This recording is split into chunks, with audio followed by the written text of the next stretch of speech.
Ahead on Ncba's Cattleman to Cattleman. What are the keys to making high-quality hay for your cattle? Today, we'll share best practices and insights on the latest in hay tools and machinery. And now, Ncba's Cattleman to Cattleman with host Kevin Oxner. Hello and welcome to this special edition of Ncba's Cattleman to Cattleman. I'm Kevin Oxner. Thanks for joining us. When it comes to the cattle business, high-quality hay is essential, and there's no doubt that having the right tractors, hay tools, and technology pays off in a big way.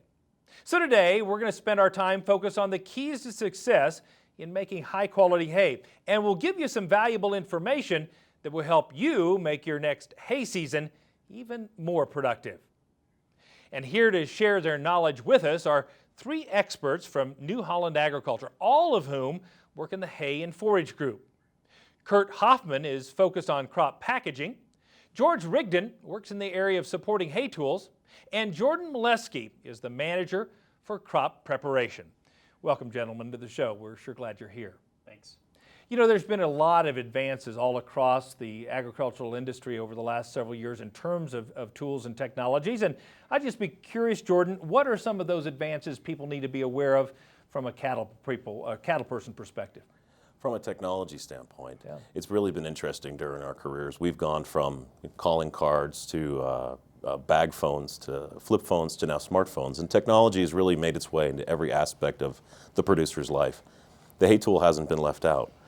Today's round balers and other products that we offer today are very technological, and those things are really there to help make life easier, just like your smartphone does for you. Kurt's round baler, for example, has something called Ncba on it. Yeah, we're learning to get along with the tractor guys better. So the round baler talks to the tractor and actually takes over the tractor functions and helps it make a better quality bale, consistent size bale.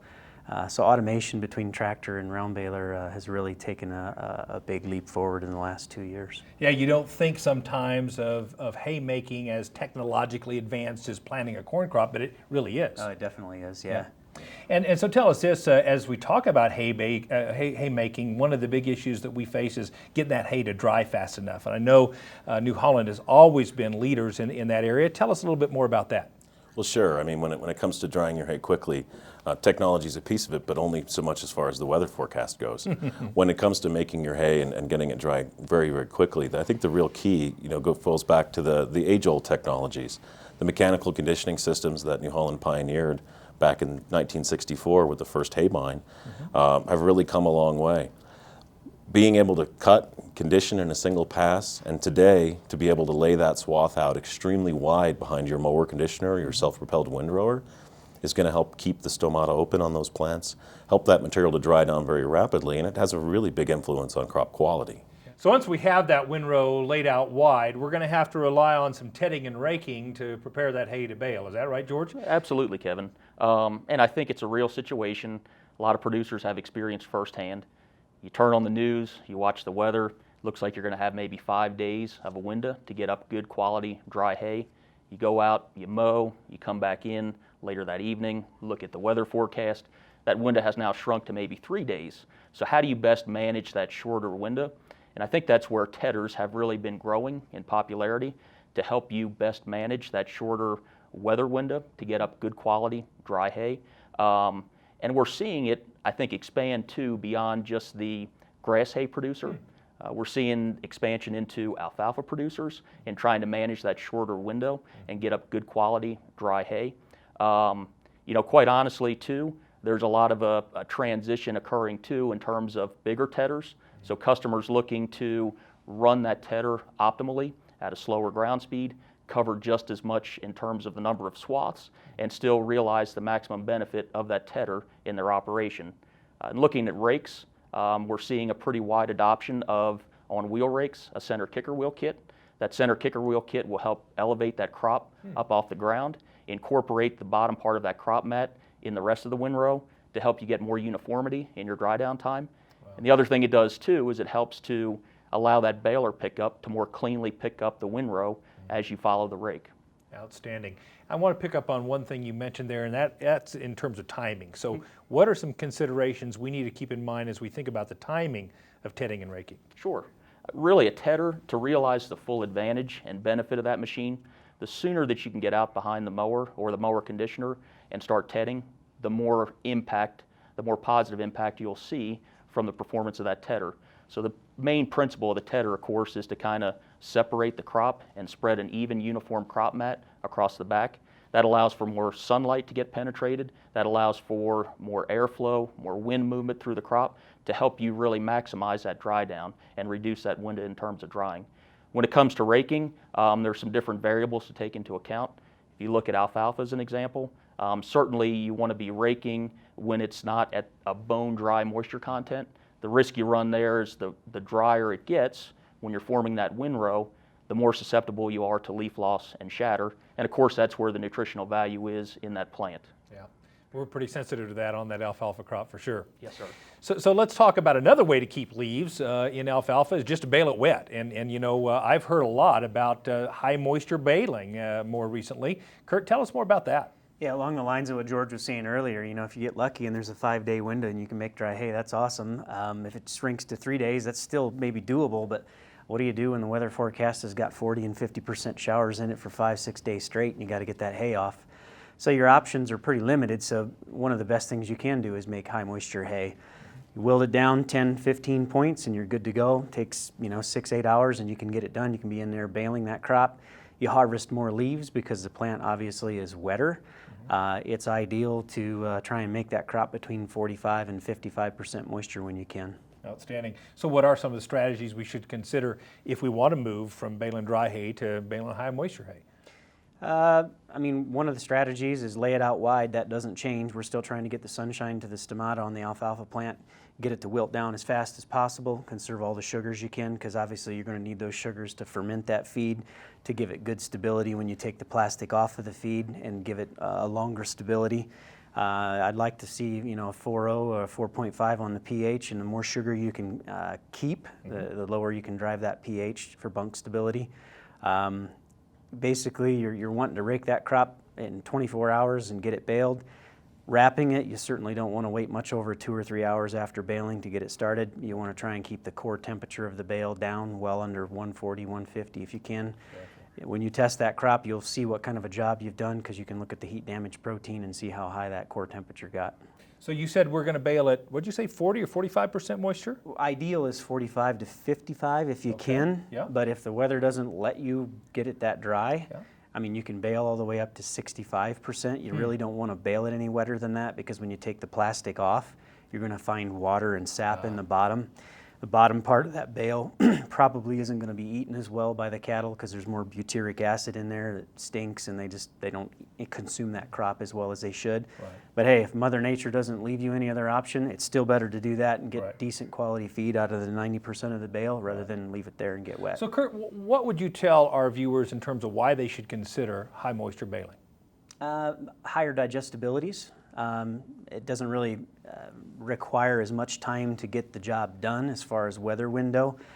You harvest a higher amount of dry matter material per acre because you don't get as much leaf shatter like George and Jordan had said. Stem shatter, you don't have any of that. You're harvesting more on time also because you need a smaller weather window to get the job done. So it all works together to make a better quality product for your cattle. Now, I've heard you New Holland folks talk about Crop Saver. Tell us a little bit about that and what benefits that offers. Yep, you bet. Crop Saver's been around a long time. It's safe for any animal you feed it to, but really what it is it's a liquid you spray on the crop. It's a mixture of propionic acid and citric acid. It's there to keep molds, yeasts, and fungi from growing and keep that crop cool while it cures out, basically. And this product's being used to make dry hay, of course. You would use this Crop Saver product basically to treat hay that's, say, it's somewhere around 15 to 16% moisture, depending on the baler you're using. If you're using a small square baler, you could use it at 18 or 19. If you're making a round bale, you're going to need to use it sooner. If you're using a big square baler, you need to use it even sooner yet, so about 15. But it's good up to about 28% for moisture. and it opens up a wider weather window so that if things are not drying out as quick as you wanted and Mother Nature changes the forecast on you, you can still get out there and make good quality hay. Outstanding. Thank you so much for those insights. We're sure excited to have our friends from New Holland Agriculture with us to talk about hay and forage today. Now, if you'd like more information on any of our topics, you can find out more at the website newholland.com or watch video replays of our shows and stories about haymaking anytime on the Cattleman to Cattleman YouTube page. And don't forget, it's a great time to join the National Cattlemen's Beef Association. It's easy to do, plus we'll tell you about New Holland incentives just for NCBA members. To join NCBA right now, give us a call at 1-866-BEEF-USA or visit our website, that's beefusa.org. Stay with us. We'll have more of this special edition of NCBA's Cattleman to Cattleman right after this. There is a new world out there, revealing itself in unpredictable ways. A world that demands more from the land and those who grow, farm, and build on it. This new world calls for the ingenuity to get more out of it, while preserving as much as we can. After all, to stay ahead of tomorrow, we need to be equipped for it today.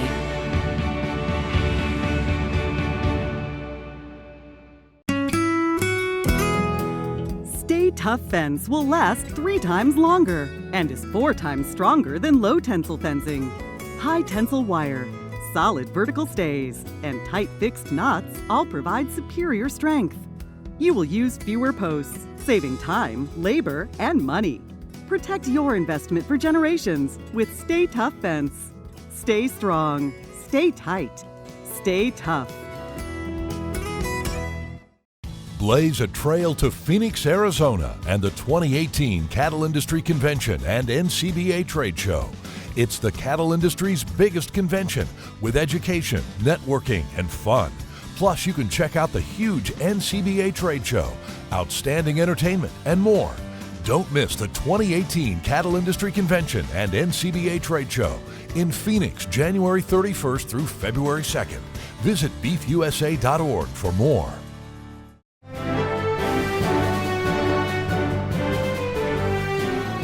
Welcome back to this special edition of NCBA's Cattleman to Cattleman. We're talking about keys to success in making hay with the experts from New Holland Agriculture. Let's get back to our discussion. Now that we move into the fall months and we're thinking about putting up this final cutting of hay, Jordan, what are some of the considerations we need to keep in mind? Well, first and foremost, it is the later cuttings, the final cuttings of the year. So the stand is obviously going to be the thinnest of the year. So one thing I like to tell producers to do is take a look at the conditioning system, take a look at the conditioning of the knives. Certainly if the crop is thin and light, a sharp knife is really going to be important to help limit blowdown, for example, to get a nice, good quality, clean cut so that you're not leaving hay behind in the field. The conditioner piece specifically, early harvests is very thick, it's very heavy, it's very lush. It takes a lot of intensity to do a good job of conditioning that crop for fast drying. Later season cuts, however, you need to turn that conditioner down a little bit, whether it's a flail tine system or a rubber roll type system.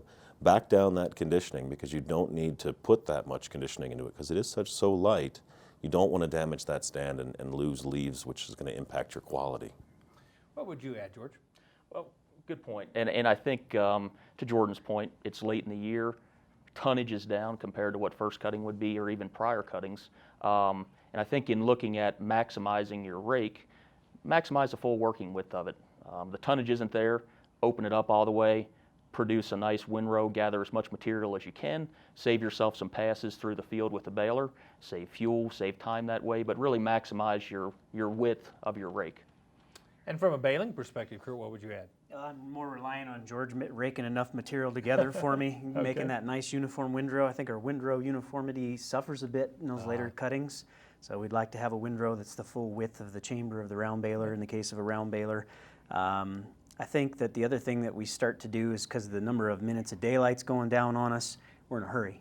And since we're in a hurry, we probably ought to adjust the pickup a little bit more, make it a little heavier because we're traveling faster ground speeds because tonnage is down. That way I don't have skips and bounces where I miss crop. Outstanding.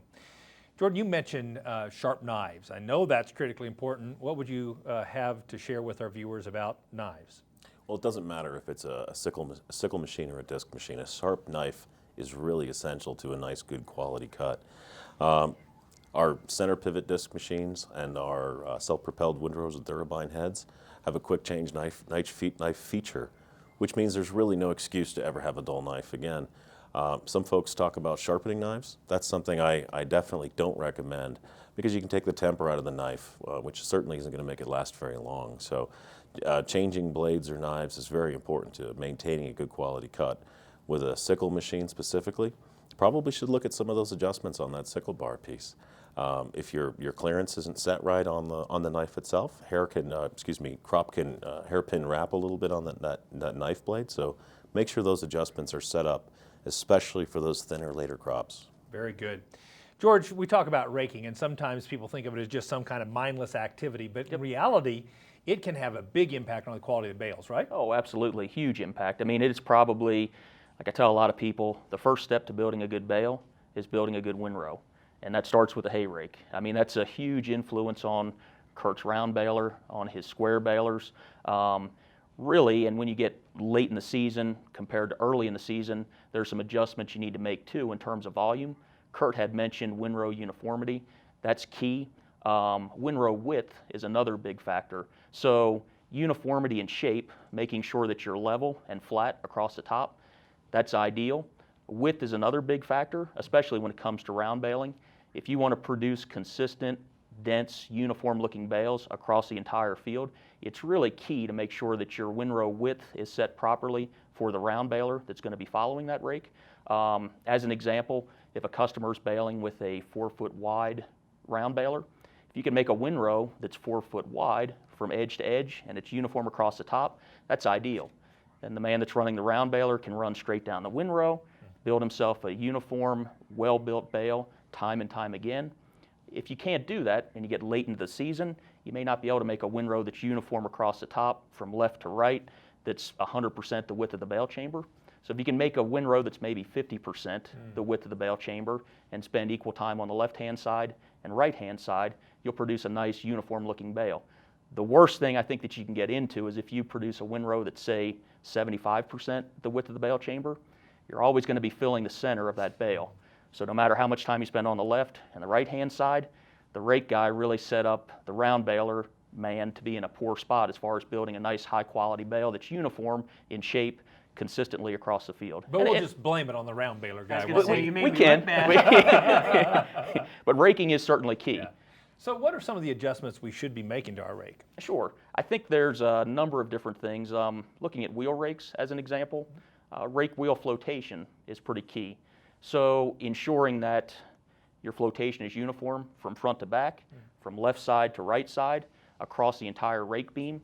If you have too little flotation, so the rake wheels are riding too heavy on the ground, you're going to have premature tine wear. You'll probably bring in dirt clods, rocks, etc. into the windrow.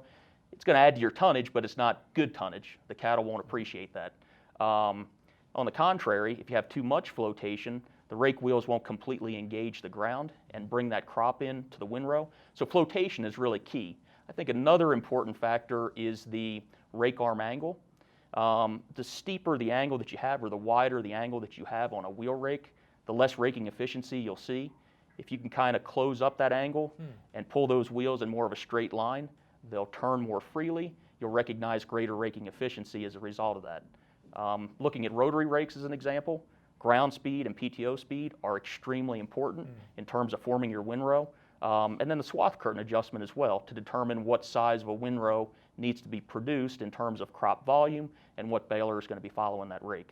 So we've got a perfect windrow now, Kurt. So I'm going to ask you, as we think about that fall crop, what are some of the other considerations we need to keep in mind in terms of our baler? I thought you were going to ask me if we were going to make a perfect bale. We're going to try. Question. We're going to try. I'll set you up. Yeah, exactly. I think some of the big things is, like we mentioned before, having the pickup down there nice and tight against the ground. If you're going faster in that lighter crop, let's make sure we put a little more weight on the pickup to keep the pickup gauge wheels against the ground instead of bouncing around. We tend to get in a hurry in the fall, and I see a lot of crop that's left behind because it's shorter, it's finer stemmed, it's usually pretty good quality, low ash content hopefully if we got the rake set right.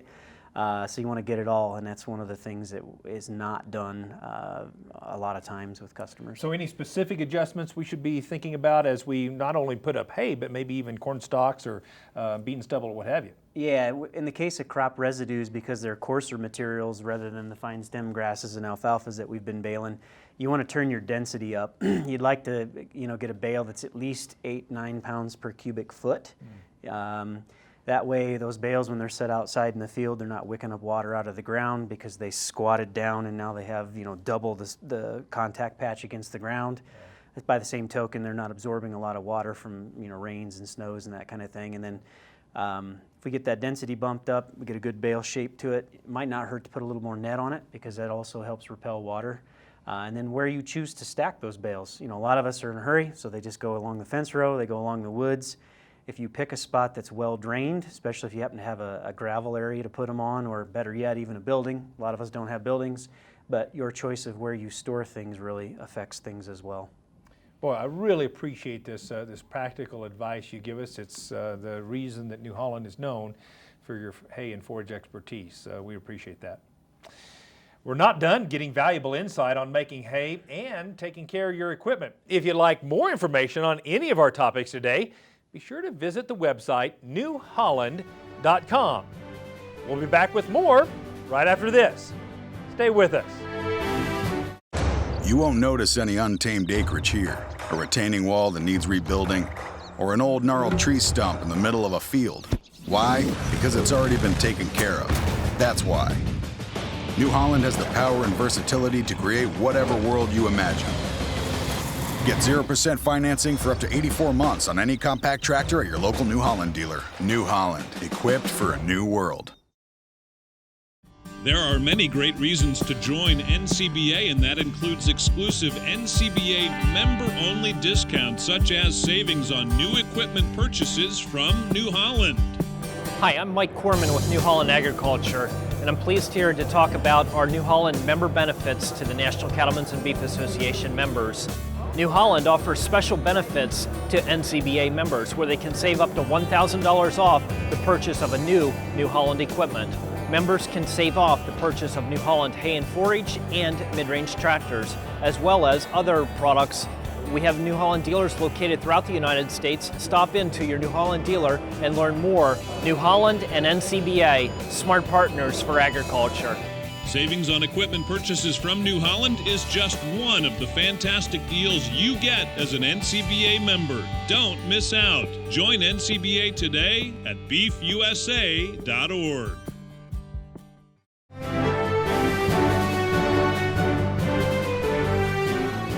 Welcome back. Today we're talking about some of the keys to success when it comes to making the quality hay your cattle operation demands.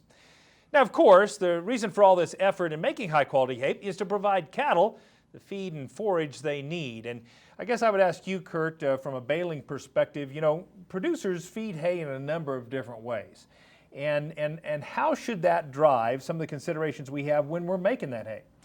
It depends on the characteristics of the baler. I mean, some balers have cutters, some balers don't. If you have a cutting-equipped baler, a lot of times we'd like to cut crop to densify the crop. We get more crop in the bale, make the density go up, and cut our net wrap costs, cut our production costs, our storage costs, and our handling costs. So tell us about how bale slice and crop cutter really do drive differences in the quality of the hay. Yeah, one of the big things that cutting crop does is it just makes everything fit together nice and tight. Creates a nicer that match so that it's better at shedding water. It wicks less water up out of the ground. It's like giving an extended storage life to the bale by doing that. It's nice to be able to wrap with a net when you do that as well. That also helps the crop store better, longer. Then from the cattle perspective, it's really nice when you cut that net off and you go to feed this crop. A cow goes in, locks all fours and grabs a mouthful, not a mouthful and a half, chews off the half, and we know what happens to the half around the ring feeder. It's waste. Bedding. Yeah. Exactly. The other thing that happens is we observe cattle eating hay. A lot of times when the bell cow comes in, she gets her fill. What happens? Well, the bell cow wanders off, and what happens to the others? Well, the others follow, right? And if they weren't able to eat and digest material as quickly as she was, they don't probably have as good a daily gain, or maybe they don't wean as high a weighted calf, that kind of thing. So if we can get the playing field level for everybody to intake crop is quick, that's where the cutting really shines and gives you better average daily gains. Fantastic. And actually, putting up hay is the first step, but how we store hay has a huge impact on the value, nutritional quality and value of that hay long term, right? Certainly it does. If we have the luxury of a building, that's ideal. Losses are 2, 3, 4%, but if we don't have that luxury, what can we do to make our hay last longer? Well, the best thing we can do is pick a well-drained slope or a graveled area where water can get away rapidly. The other thing I see a lot of folks not doing is, when you butt bales end to end to end, you want them nice and tight. Some folks stack bales. There's different theories on how you stack bales based upon whether you're out west or you're out east and how much rain you get. But stacking crop and making a dense bale so that those bales don't deform and then more prone to wicking up water and things. Those are some of the best things you can do to make that hay last longer. And hey, if you have extra hay, we can always sell extra hay, right? Absolutely. And Kurt, you were talking earlier about just the number of operations you've had an opportunity to get on over the years. And I guess I would just ask you, what are some of the biggest mistakes you've seen over time in terms of how producers either put up, store, or actually feed hay? Well, we hit on that a little bit earlier with the crop saver question. A lot of hay gets made when it's tough. And then it turns into moldy feed. So that's the biggest thing you can do is make sure you're baling hay, bale it at the proper moisture. The second one is density, making sure that density is set up there so that it gives that hay at the best chance at being stored over the longest period of time. And then after that, like we had mentioned before, the storage site is key. And then if you can cut crop, if you happen to purchase a baler with a cutter, it's always best to cut if you can, because that's an easy way to add another 15% or up to 15% more material in that same size package. That helps the bale store longer as well. Should be worth a little bit more money if it's cut too. Feed costs are at least 60% of our costs in the cattle business, so putting up good quality forage and making sure they get the nutritional quality out of every ounce is critical. Thanks for those insights. Yep. Remember, you can find out more about any of our topics today by visiting newholland.com. We're also asking that you join us as a member of the National Cattlemen's Beef Association. There are special incentives from New Holland Agriculture just for NCBA members. You can't beat that. To find out more and to join now, just give us a call at 1-866-USA-BEEF or go online to beefusa.org. Stay with us. We'll have more with the experts from New Holland right after this.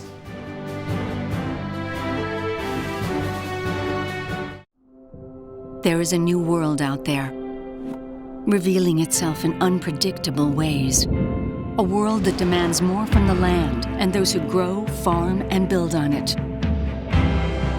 This new world calls for the ingenuity to get more out of it, while preserving as much as we can. After all, to stay ahead of tomorrow, we need to be equipped for it today.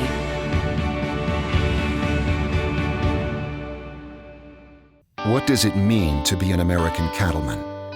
It means you have what it takes where it counts, on the inside. At Ritchie, we understand that. It's what's on the inside that defines us. We share the same values: ingenuity, commitment, sense of pride. These are the values that built this country. They're the values that built this company. Ritchie, proud to be a partner to the American cattlemen since 1921. This isn't a 9-to-5 job. So when you check the pants one last time and get things ready for the night crew, it's not the clock that tells you the day is over. It's the confidence of knowing you got it right. So when you see the signs of BRD, choose confidence. Choose Suprevo from Merck Animal Health. Talk to your veterinarian about Suprevo for BRD treatment. You're watching NCBA's Cattleman to Cattleman on RFD TV. Welcome back to NCBA's Cattleman to Cattleman. You know, we've talked a lot about the season itself. Let's talk about what we do after the season. And Jordan, I want to begin with you. What are some things we should do to evaluate that disc mower as we wrap up the year and before we put it into the shed? Well, Kevin, we talked a little bit earlier in the show about tuning up your machine for those later harvests, that thinner crop. I think it's important for producers to remember that the end of the year is very different from an early season, and come springtime, it'll be a very different environment to make hay. Crops will be a lot thicker like they always are in first crop. And if you put the machine away adjusted for later season, it's not ready to go in the spring. So I like to tell folks that, you know, if you're going to put your machine away, set it up to be ready to go, because when the time comes to make hay, it's going to be amongst your tillage and your seeding application, maybe some spraying.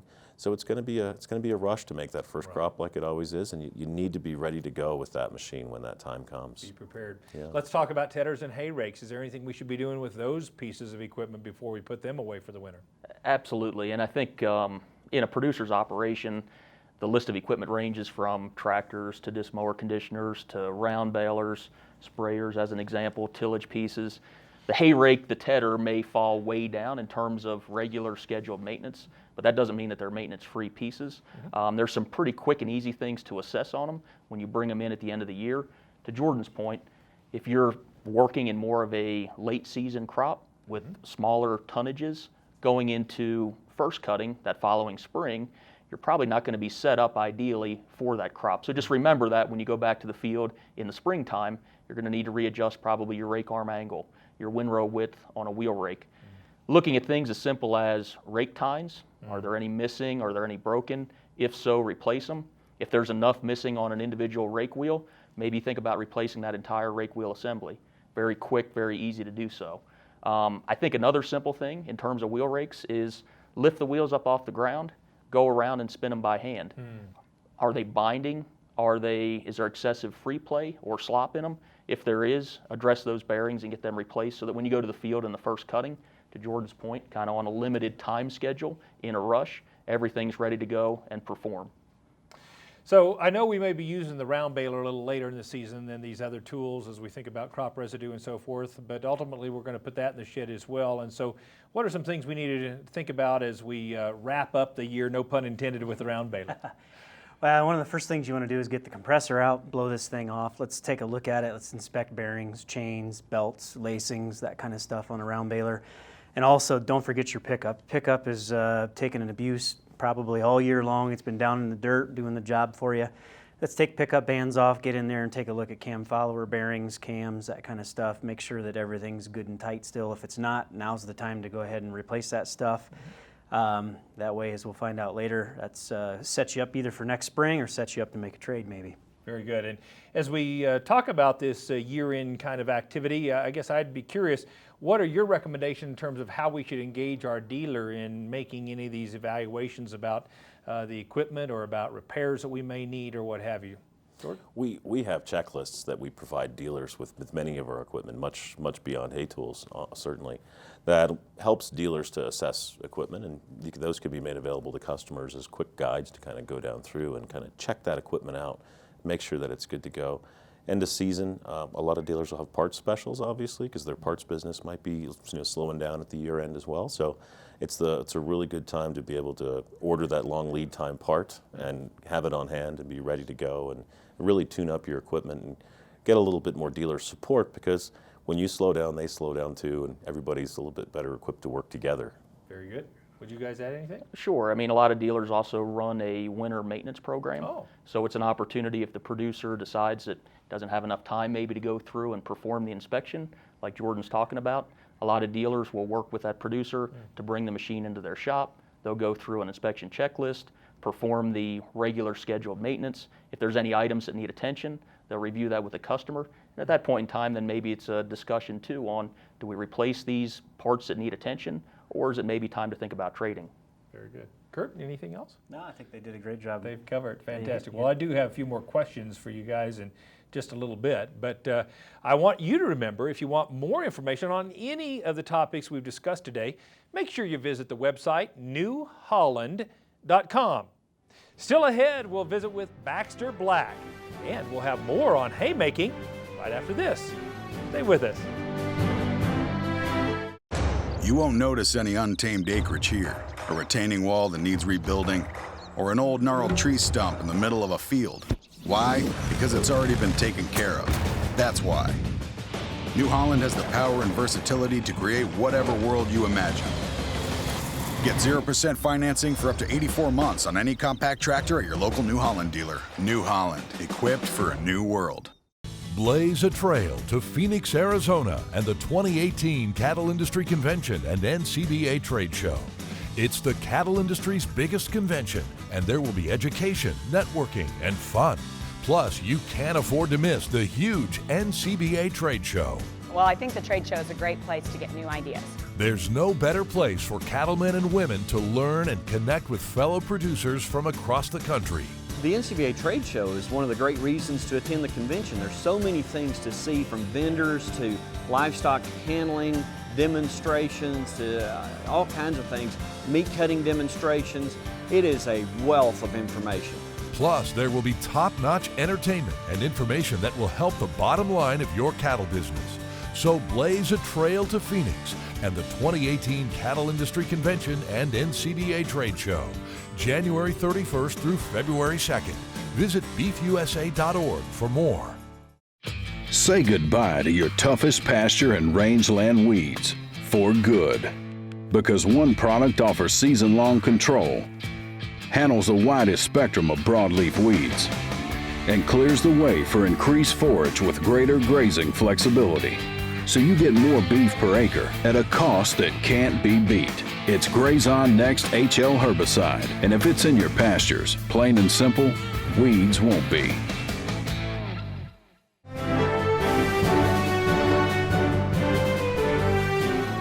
Welcome back to this special edition of NCBA's Cattleman to Cattleman.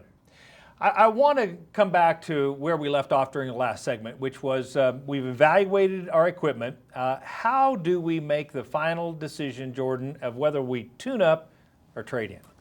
Thanks, Kevin. For a lot of producers they're like myself and Kurt and George here, we have a tendency to be our own shade tree mechanics and do a lot of the work ourselves. And sometimes, whether it's cost or pride, we don't like to admit that maybe it's time to look for something new. When you bring your equipment in for fall servicing, before you're going to put it away, take good stock of really what it means, because your time is valuable to you as a producer as well. It's important to take a look at the conditioning rolls or the tines in the conditioner. The condition of the disc cutter bar, for example, is important, more than just blades and discs. So take a good hard look at those items. Think about the cost and the time to make those repairs during the off-season, and certainly visit your local New Holland dealer, see what that's worth on trade, and maybe you can step into a new machine, a baler, a disc bind, and have a little warranty, which is a good peace of mind for producers today. You bet. Kind of manage your fixed costs and don't have any surprises next spring. So I want to talk about, George, let's say we have a machine that's 5 years old or older, a disc mower or round baler or what have you. What would your advice be? Sure, fair question. And I think it varies from producer to producer. The number of cuttings they're running through that machine on an annual basis. Are they baling some more abrasive crops like corn stalks that will wear components quicker than grass hay or alfalfa will? And then kind of look at the bale count, the estimated number of acres that machine has covered, and what can you afford for downtime? Is your list getting longer as far as maintenance items that need to be addressed at the end of the year on the baler, on the disc mower conditioner, on the rake, on the tedder? Keep in contact with your dealer. A dealer is a great source in terms of monitoring the used value of equipment. So keep in touch with them and see, if I run this machine for another year, say for the 6th year or the 7th year, what's that do to my resale value? And that can be a good indicator in terms of, is it time to trade after 5 years? Or maybe it's sooner than 5 years. Very good. And, I mentioned the word 5 years because I've been watching what you all have done. And Kurt, there's been a lot of advancements in the last 2 to 5 years in terms of what you all have done in haymaking. Tell us a little bit about some of those. For sure. And, we've looked at the mechanical part of it. Is it time to trade? But, maybe last year we updated and we bought our first CVT transmission in a tractor. And now we have an ISO-Bus 3 tractor. So maybe this year it's the baler's turn, because this year maybe we're picking up more acres. I'm going to have to hire a couple more people. Maybe I've got less experience on the average, and I need something that's more automated. So now with that new ISO-Bus 3 tractor, if I made it up with an ISO-Bus 3 equipped round baler, we can then use the two together basically to make bales in a more automated fashion where I don't need as much experience in the seat of the tractor. Very good. George, I want to ask you a question.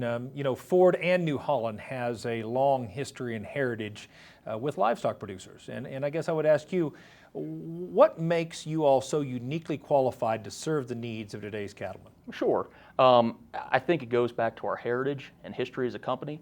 A couple of years ago, we celebrated 120 years as a company.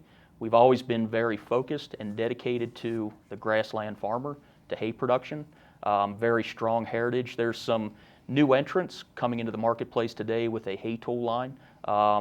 We've been in this space for quite some time. We've got the knowledge, we've got the understanding of the business. We're always in contact with our producers to understand what's important to them, what do they value in their operation.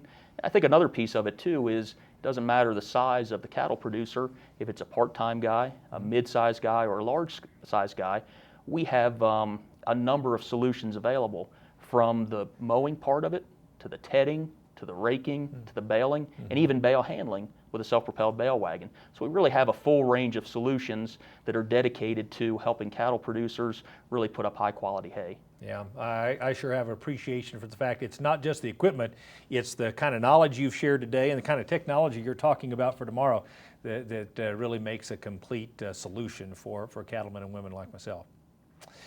The National Cattlemen's Beef Association is so pleased to have New Holland as a partner, and there are valuable incentives on New Holland equipment for NCBA members. Find out more at our website, that's beefusa.org. We'll be back with more Cattleman to Cattleman and a visit with the cowboy poet Baxter Black right after this. Hello everybody, Stormy Warren here from SiriusXM's The Highway. Join me at the 2018 Cattle Industry Convention and Ncba Trade Show in Phoenix, Arizona. Come explore over 6 acres of displays from more than 350 companies during the best cattle industry trade show. Plus, you can have some fun with my friend comedian Bill Engvall at our exclusive Cowboy Comedy Club. So blaze a trail to Phoenix, January 31st to February 2nd. Find out more at beefusa.org. Want more profit out of your pasture? Then here's our 2 cents on using parasite control to make some dollars. In a trial of calves, Long Range outperformed Sidectin and Safeguard dewormers combined by as much as an extra 40 pounds. Yeah, that's a lot of extra profit, and that's why it pays to treat cattle with Long Range. Do not treat within 48 days of slaughter. Not for use in female dairy cattle 20 months of age or older, including dry dairy cows or in veal calves. Post-injection site damage can occur. These reactions have disappeared without treatment. You can't afford another season without Long Range. If you're allergic to progress, I'll catch you later. How important is it for your vaccine, medicine, and pour-on to be accurately administered? I mean, does a 376-pounder get the same medicine as a 400-pounder behind him? And how about your pour-on? Cows can easily differ 100 pounds. Tapari has a pistol grip that automatically calculates the specific doses. It's amazing. You betcha. Squeeze chute required. Check it out. Tapari.com. We know you're up before the dawn because the cattle rise before the sun. And you spend long hours in the saddle because the herd isn't always over the next rise. And you care for the land because you know it takes care of your family. And we know you do great work. And it's time to tell that story to the marketplace. IMI Global is here to help you do just that. Springtime. Wildflowers are blooming. Long johns are coming off, and it's branding time. For years, it's become a time for neighbors to get together and help one another. The cows and calves have been gathered the day before. The calves are sorted off from their mamas. Branding pots are set up, brands are heating, vaccine guns are loaded. Ear tags are laid out, and Dad's knife is sharp enough to clean a hornfly's fingernails. Idyllic, right? Wait. Technology has reared its sleek rancher's helper automated finger mashing, clanging, banging head in the form of a tilt table calf chute. So nowadays, when your neighbor invites you to come help him brand his calves, you mumble around. You're feeling him out as to whether he's still roping them and dragging them to the fire or pushing them through this long, narrow alley and catching them in this calf chute.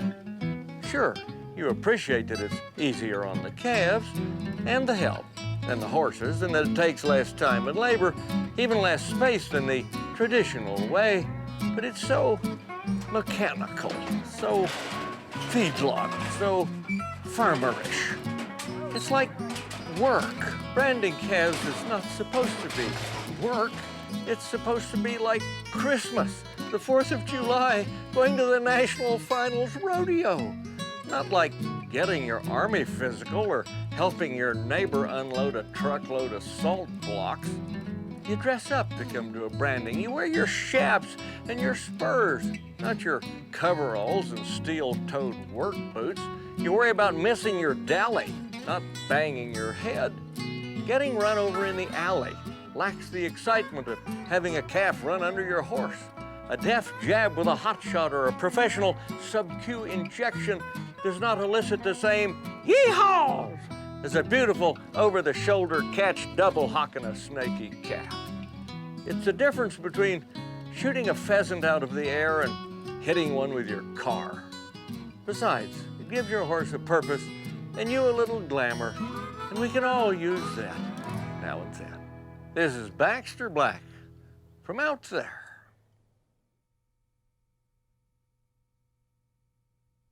Thanks, Baxter. We always enjoy your segments.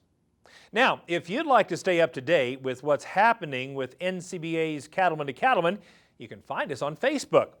We keep you posted with information about upcoming shows, farms and ranches we're visiting around the country, and we like to share legacy photos too.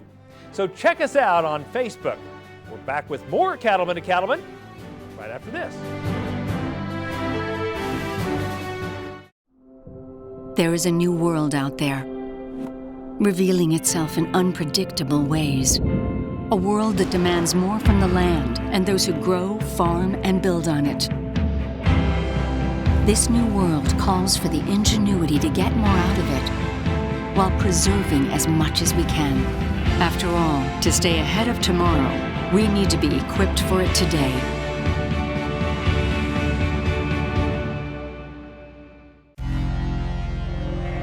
Out here, we're hostile, cold, and cruel. Are a way of life.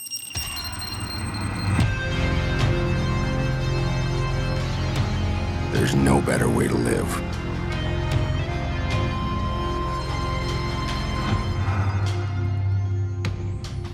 Guts, glory, Ram. There are many great reasons to join NCBA, and that includes exclusive NCBA member-only discounts, such as savings on new equipment purchases from New Holland. Hi, I'm Mike Corman with New Holland Agriculture, and I'm pleased here to talk about our New Holland member benefits to the National Cattlemen's and Beef Association members. New Holland offers special benefits to NCBA members where they can save up to $1,000 off the purchase of a New Holland equipment. Members can save off the purchase of New Holland hay and forage and mid-range tractors, as well as other products. We have New Holland dealers located throughout the United States. Stop into your New Holland dealer and learn more. New Holland and NCBA, smart partners for agriculture. Savings on equipment purchases from New Holland is just one of the fantastic deals you get as an NCBA member. Don't miss out. Join NCBA today at beefusa.org.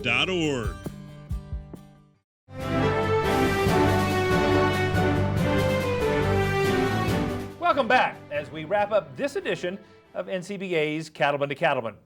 We're going to take a couple of minutes to get some final thoughts from our New Holland friends about the keys to success in making high-quality hay. Jordan, let's start with you. Well, I guess my closing thought would be it's all about forage quality. If you want the most animal weight gain that you can get, it starts at the point where you cut the crop and you harvest it at the right time. We talked a little bit earlier about cut quality in late season crops and how to get the most out of that lighter stand. Putting the machine away, making sure it's ready to go for the spring, it all comes down to the adjustments of that machine.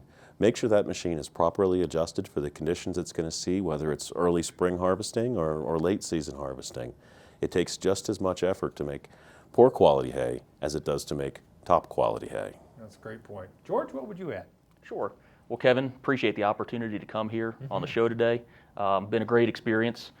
I would say that in the big picture, it's easy to focus in on the disc mower conditioner, on the round baler in the operation when you're looking at making high quality hay and making a uniform bale shape. But don't overlook things like the rake and the tedder that play a key factor in influencing your bale quality and also your hay quality. Things like minimizing your ash content, make sure that the rake is set properly so you're not bringing in any kind of impurities into the windrow. Bring in the nice clean hay that the cattle want that's going to be high nutrition for them. And then also don't forget about setting that rake properly so that when the round baler travels down across the windrow, you build a nice consistent uniform bale. I think the other thing too, when customers are looking at potentially trading a round baler or trading into another mower conditioner, if they're moving up in size, don't forget about the rake or don't forget about the tedder. You may have to resize that piece to accommodate the newer mower conditioner or the new round baler. That's great point. The unsung heroes indeed. That's right. Kurt, what would you add?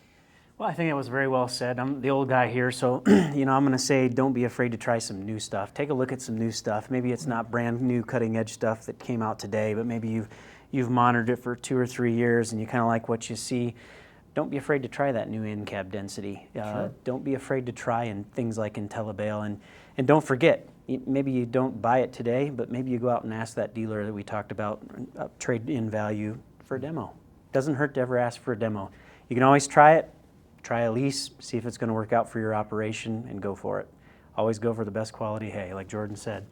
It's the best quality is always right there when you cut it, and it's only going one way after that. So try and conserve everything you can in it. That's great advice. Thank you so much for coming to the show, and thank you for this very practical and tangible advice you've given us about making good quality hay. We appreciate it. Thanks. Now, for more information on New Holland's full line of products, visit newholland.com. Well, that's all for this week's edition of NCBA's Cattleman to Cattleman. I'm Kevin Ochsner. We'll see you again next week, right here on RFD TV.